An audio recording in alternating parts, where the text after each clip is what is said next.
महाराज फरमाते हैं, जीव बसे किस ठोड़, निकस कहाँ जाए वो। सोचने की बात है। सत्य यही है। और कोई घटना हमारे साथ होगी नहीं होगी ये कह नहीं सकते, मगर सबको एक दिन शरीर छोड़ के जाना है, ये सत्य है। तो ये जीव पहले कहाँ है, जीव का स्थान कहाँ है शरीर में। महाराज फरमाते हैं, चार पाखरो कमल कंठा बीच।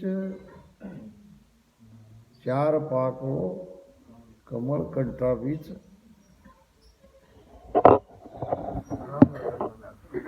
राम रटन धुन लागी, राम चार पाखरो कमल कंठा बीच। राम रटन धुन लागी, जामे जीव जुगत कर बैठो, जामे जीव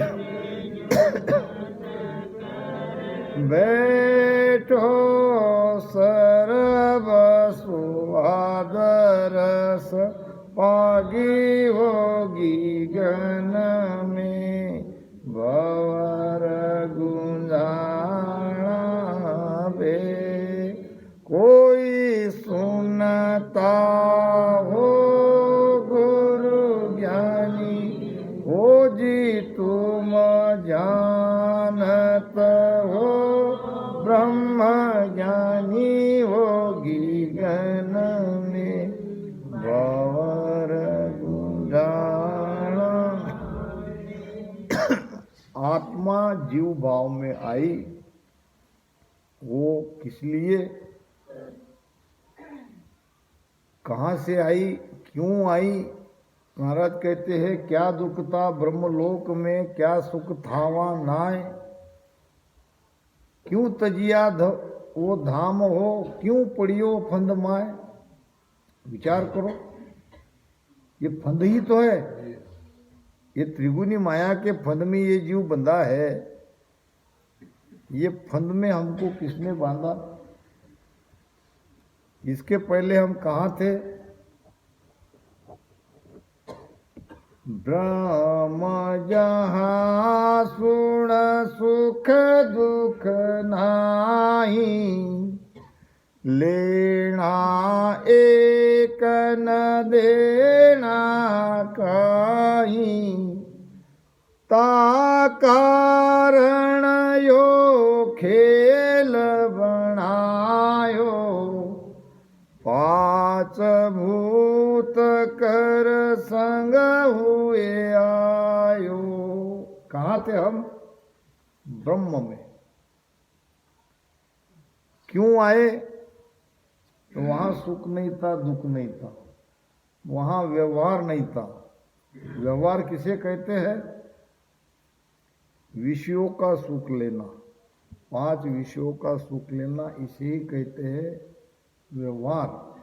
वहां लेना देना नहीं था, वहां कोई व्यवहार नहीं था। ता कारण यो खेल बनायो। परमात्मा ने हमारे लिए ये सृष्टि रूपी खेल बनाया। ये खेल ही है उनके लिए। महाराज कहते हैं,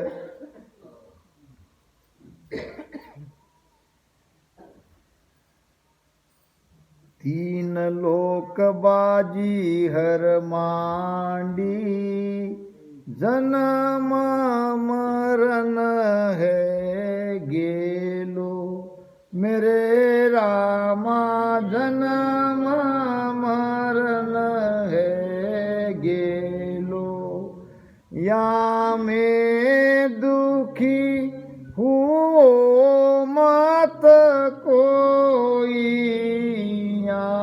में दुखी हो मत कोई, ज्ञान विचार रस है लो, साधो भाई बिन सोचन कीजे, संतो भाई बिन सोचन कीजे, करता करे सो सब ही आची, करता करे सो सब ही आची, आनंद मगन मेरी जो, साधो भाई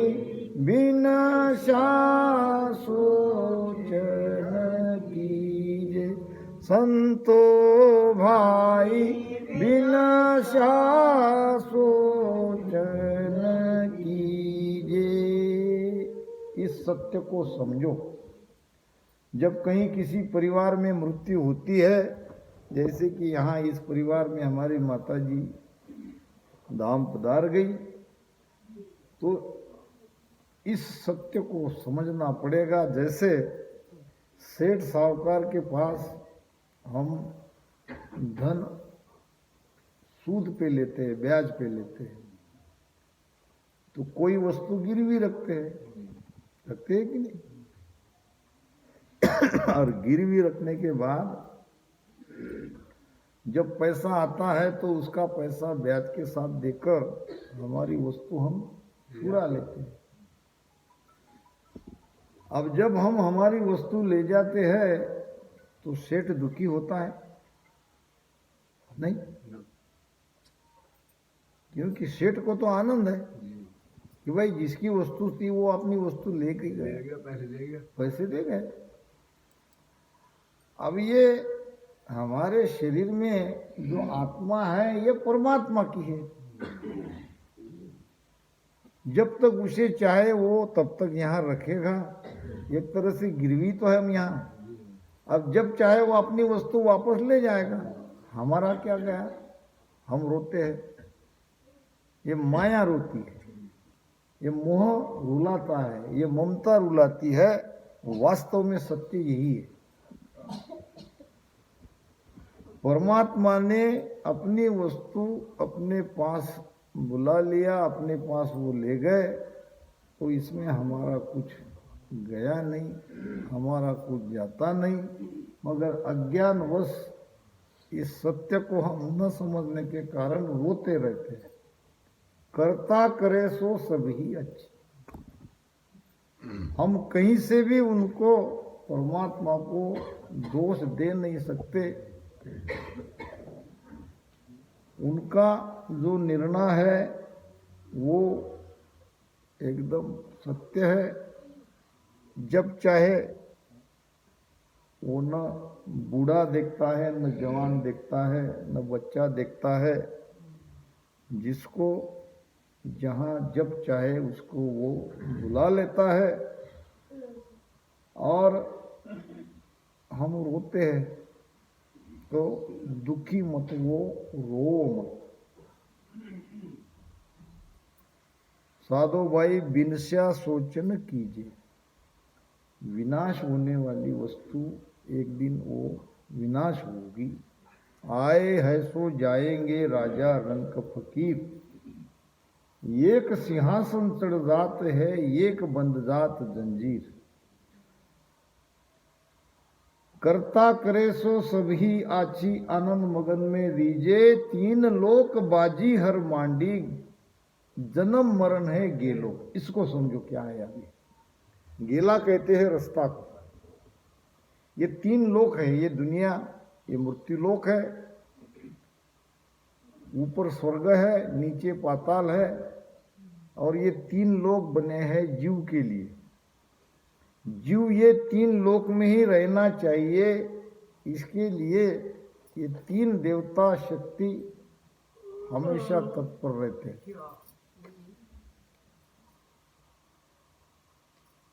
3 लोक जीव के लिए बनाए हैं, इसमें 2 है 3 लोक में जाने के रास्ते। एक है जन्मने का, एक है मृत्यु का। आप कहोगे मृत्यु ये भी रास्ता है? मृत्यु तो जाने का द्वार होना चाहिए, मगर महाराज कहते कि हाँ, क्योंकि एक ये चक्र है, जन्मना और बालपना, फिर जवानी, फिर बुढ़ापा, फिर मृत्यु और फिर जन्मना। मृत्यु के बाद क्या है? जन्म। ये चक्कर चल रहा है, यानी मृत्यु भी 3 लोक में जाने का ही रास्ता है। और हम ये 3 लोक के चक्कर से बाहर निकालने का जो रास्ता है, जिसको मोक्ष कहते हैं, जिसको सत्स्वरूप आनंद पद कहते हैं, हम ये 3 लोक के परे उस अमर लोक में, सत्स्वरूप के लोक में हम जाना चाहते हैं। इसके लिए हम भक्ति कर रहे हैं। हमें अब 3 लोक में रहना नहीं है। और बाकी जो ये भक्ति नहीं करते हैं तो वो अंततः जाएंगे 3 लोक में ही। तो संतो भाई बिनस्या सोचन कीजे, करता करे सो सभी आछी आनंद मगन में वीजे।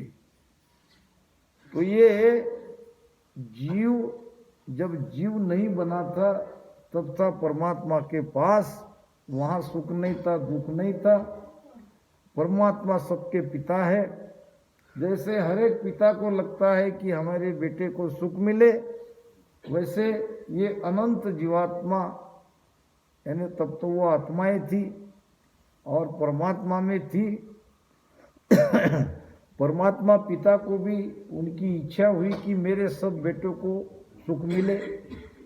सुख को मिलता है माया से ही।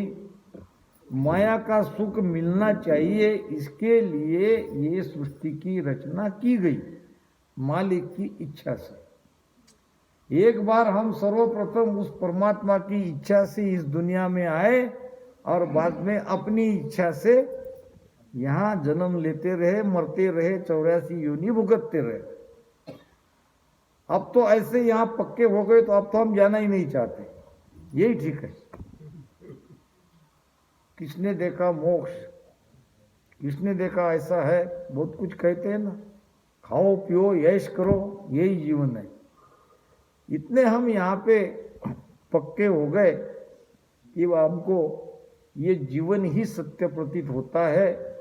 जीव के आगे क्या होगा, किस गति में जाएगा, कितने दुख में जाएगा, इसका सोच विचार हम नहीं कर रहे। ओ तो जीव ब्रह्म सुन होई, या को पकड़ सके नहीं कोई, सब ही कर्म जीव साया, सुख के काज जगत हूँ माया। एक एक वचनों को समझो। वो तो जीव ब्रह्म सुन होई, ये जीव ब्रह्म है, ब्रह्म से आया। जीव ब्रह्म सु आविया, जीव ब्रह्म ही होए।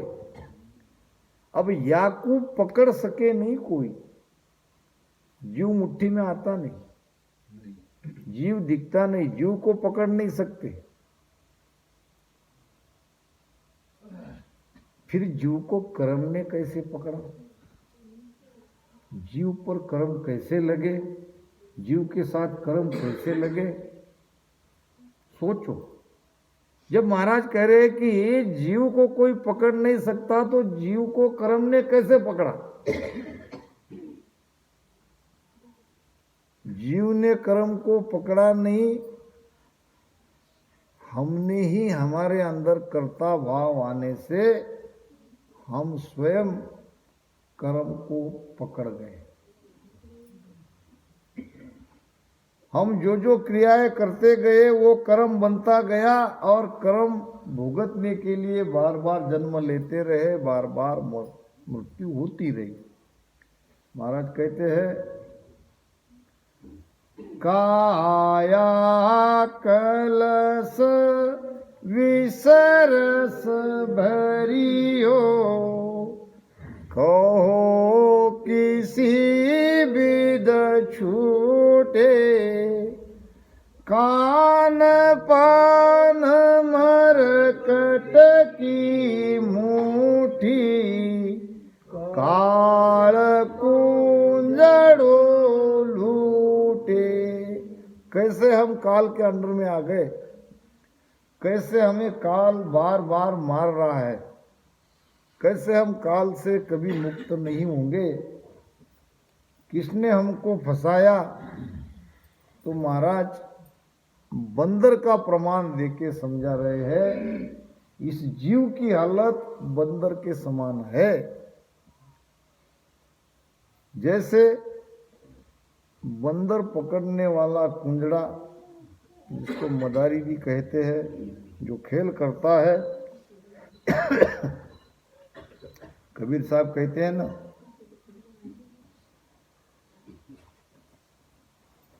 ये जीव बंदर के समान है और बंदर को वो मदारी नचाता है। यूं यूं मन के हाथ नाना नाच नचाए के राखे अपने साथ। जैसे बंदर मदारी के साथ रहता है, मदारी उसका नाच खेल करता है और अपने साथ रखता है, इसी प्रकार मन रूपी मदारी के साथ ये जीव बंधा है और छूटने का एक ही उपाय है और वो है राम भजन। भजन के अलावा सारे बंधन है और सारे उपाय बंधन है और ये भजन ही एकमात्र मुक्ति का उपाय है। तो बंदर को पकड़ने वाला एक सुराही लेता है, उसका छेद बहुत छोटा रहता है और उसमें कुछ खाने की वस्तु वो डालता है और बंदर सब देखता है, आधी जमीन में गाड़ता है और निकल जाता है, छुप जाता है। बंदर पेड़ से ऊपर से उतरता है और वो सुराही में ऐसा हाथ डालता है, वो खाने की वस्तु उसके मुट्ठी में आ जाती है। मुट्ठी बांधने से सुराही का मुख छोटा रहने से हाथ ऊपर निकलता नहीं। अब यहाँ विवेक की आवश्यकता थी, मगर बंदर के अंदर विवेक नहीं रहता। बंदर उसी समय मुक्त था और मुक्त है, मगर बंदर मुट्ठी छोड़ना नहीं चाहता, बंधी हुई मुट्ठी निकलती नहीं और इसी उदेड़ गुण में वो कुंजड़ो आके उसको पकड़ लेता है। अगर बंदर उसी समय मुट्ठी छोड़ देता तो हाथ तो उसको निकल जाता, जो अंदर गया वो तो निकल सकता है, मगर मुट्ठी छोड़ना नहीं चाहता, यही है बंधन। और हम भी तो संसार से ऐसे बंधे हैं, नहीं छोड़ना चाह रहे। हमको ये भी चाहिए, पर भक्ति भी चाहिए, परमात्मा भी चाहिए। एक हाथ संसार ने जकड़ा, एक हाथ सदगुरु ने पकड़ा। सदगुरु उधर खींच रहे और हम स्वयं इधर खींचते हैं। करेंगे महाराज, भक्ति करेंगे, करेंगे, कर तो रही है। तो यही तो मुट्ठी है जो छोड़ना नहीं चाहते, ये मुट्ठी ही तो बंधन है। तो 5 विषयों का सुख लेने की चाहना बंधन है, इसलिए चाहिए वैराग। भक्ति वैराग मांगती है। हमारे महाराज कहते थे, संसार कैसे करो, संसार में कैसे रहो। जैसे भूख लगती है, भूख लगने के बाद भोजन कर लो, भोजन करने के बाद हम उस थाली को देखते रहते, भोजन कर लिया, जितना होना हो, भूख लगी, खा लिया और हाथ धो लिए। हाथ धोने के बाद थाली की तरफ देखते क्या? थाली को लौट दो। संसार ऐसे ही लो, संसार सुख ऐसा लो, उसका अधीन मत हो। सुखराम आड़ जल में तिरे, आड़ पक्षी जल में रहता है, जल में उसका जीवन है, तैरता है, वहीं सोता है, मगर पानी का एक थेम भी उसको स्पर्श नहीं करता, एक बूंद भी पानी की उसको नहीं लगती। संसार में ऐसे रहना है कि एक दिन इसको छोड़ के जाना है, ये मन में पक्का निर्णय कर लो। माताजी मरी नहीं है, माताजी के मृत्यु में हमारी मृत्यु है, हम भी तो जाने वाले हैं। तो अपना पक्का निर्णय कर लो,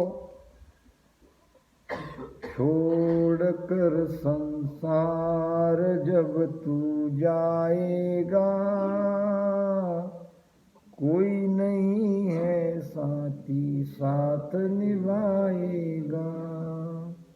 छोड़कर संसार जब तू जाएगा, कोई नहीं है साथी निभाएगा। एक व्यक्ति के 3 मित्र थे,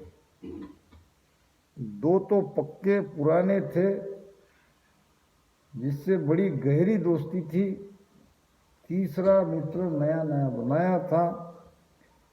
कोर्ट का कोई मुकदमा उस व्यक्ति पर था और बड़ा घबरा रहा था, कभी उसने वो देखा नहीं। पहले मित्र को कहा कि कोर्ट कचहरी के चक्कर में मैं कभी पड़ा नहीं, मुझे तुम्हारी मदद की ज़रूरत है, मेरे साथ रहो और वकील को ढूंढेंगे।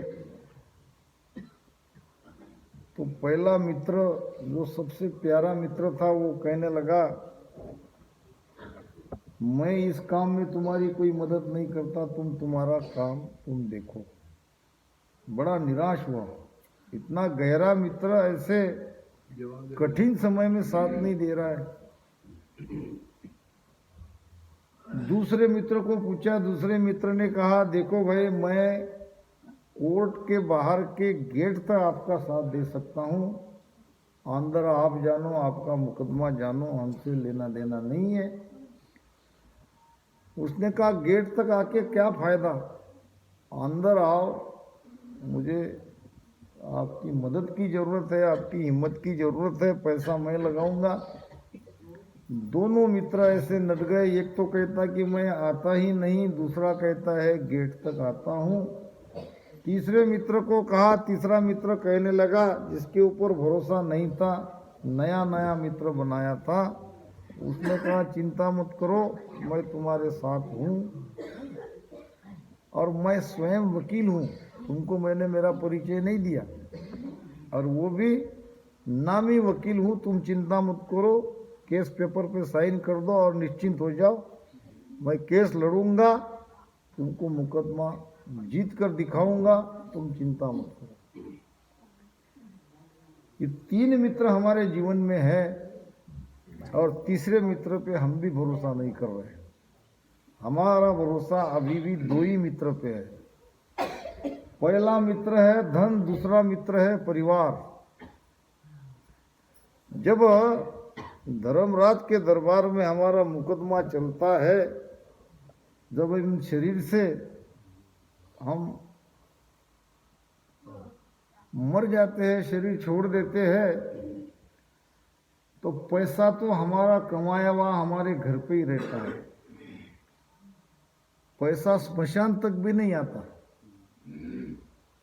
जहाँ चिता जलती है वो मान लो कि कोर्ट का दरवाजा ही तो है कोर्ट का, वहां से तो फिर हम भी परिवार वाले जो दूसरे मित्र है कहाँ तक जाते हैं हम, चिता तक।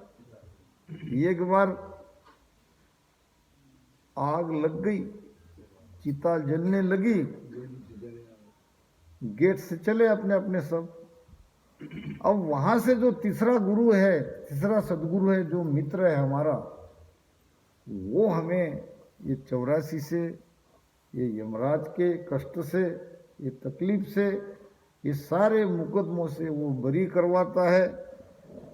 हमारे जो ये मित्र है धन और ये परिवार, ये वहाँ तक नहीं आ सकते, हमें मुकदमा जिता नहीं सकते। मुकदमा जिताने वाला है सदगुरु। सदगुरु पे विश्वास करो। प्राणिहारे सतगुरु तारनहार, सतगुरु तारनहार। प्राणिहारे सतगुरु तारनहार, सतगुरु तारनहार। विश्वाभिषये की सुपर, विश्वाभिषये की सुपर, तामे फेर नसार, तामे फेर नसार। प्राणिहारे सतगुरु तारनहार, सतगुरु तारनहार। सदगुरु ही जीवों को तारने वाले हैं। तो ये ब्रह्म जीव बना, शरीर में उसका स्थान है कंठ, यहाँ जीव का वास है। यहाँ जीव 4 प्रकार का स्वाद ले रहा है। कान से सुन रहा है, आँख से देख रहा है, रसना से स्वाद ले रहा है, नाक से गंध ले रहा है नहीं? सर्व स्वाद रस पागी, सभी प्रकार का स्वाद कंठ स्थान पे बैठ के वो जीव ले रहा है। अब कहाँ जाएगा? वासना जहां है वहां जाएगा। जहां आशा तहां बासा। कहते हैं कि खोजी जी महाराज की कथा थी, आपने सुनी होगी। खोजी जी महाराज के गुरु थे और उसने कहा था कि जब मेरी मृत्यु होगी तो ऊपर बाजे बजेंगे, तब समझ लेना मैं परम धाम को पहुंच गया। और शिष्य थे 150। शिष्य को गुरु के वचनों पर भरोसा था। अब ये खोजी जी भी उसी गुरु के शिष्य थे। एक दिन किसी काम से बाहर गए, उसी समय गुरु महाराज की मृत्यु हो गई। अब गुरु महाराज की मृत्यु हो गई, मगर बात हुई नहीं जो कह के गए थे, बाजे बजे नहीं। शिष्य चिंता में पड़ गए। अब लोगों को क्या जवाब दे? लोग तो पूछेंगे तुम्हारे गुरु तो कह के चले गए, जब मेरी मृत्यु होगी तो बाजे बजेंगे। बाजे तो बजे नहीं। चिंतित थे। लोगों में कहा सुनी होने लगी। लोग तरह तरह की बातें करने लगे। खोजी जी महाराज आए, जब पता चला गुरु महाराज धाम पधार गए, तो आप कर क्या सकते, जाना तो सबको है। सब शिष्य आके बैठ गए अपने गुरु भाई के पास, खोजी जी के पास। और तो सब ठीक है, मगर गुरु महाराज ने जो कहे थे वचन, वो नहीं हो पाए। हमारे गुरु महाराज तो सत्य थे, वो तो पहुंचे हुए महात्मा थे। उनके वचन कैसे झूठे हो सकते हैं, इसी बात पे चिंतित है। तो खोजी जी होशियार था, उसने कहा मुझे ये बताओ कि गुरु महाराज ने शरीर का त्याग किस जगह किया और किस अवस्था में किया। तो शिष्यों ने बताया, देखो यहाँ वो लेटे हुए थे, आंखें खुली थी और कुछ पल में ही उनका प्राण निकल गया। अब उनका प्राण निकलने पर हम इधर उधर सुनने की कोशिश करने लगे कि कुछ बाजे बजते कि नहीं बजते, मगर बाजे कहीं से बजे नहीं। अब जैसे गुरु महाराज ने प्राण छोड़ा, वैसे खोजी जी महाराज लेट गए। देखा तो ऊपर एक बेर का पेड़ था और ऐसी आंखें खोलते देखने लगे तो बेर के छोटे छोटे बेर मीठे मीठे उनको दिखाई दिए। कुछ गुरु भाई को कहा कि वो 2-4 बेर के फल तोड़ के लाओ। तोड़ा, एक बेर के पेड़ में एक छोटी सी कीड़ा था, कीड़ी रहती, और हवा के संसर्ग से वो खत्म हो गई। खत्म हो गई तो ऊपर बाजे बजने लगे। फिर कहा, सब आनंदित हो गए कि बाजे बज रहे, लोगों ने भी सुना। फिर पूछा कि ये कैसा हुआ? तो ये ऐसा हुआ कि हमारे गुरु महाराज बेर के बेर को देखते देखते प्राण छोड़ दिए। वासना इच्छा उनकी रही बेर में, फिर जाके वो बेर में पैदा हुए, कीड़ा बनकर। तो महाराज कहते हैं, ये जीव निकस कहाँ जाएगा तो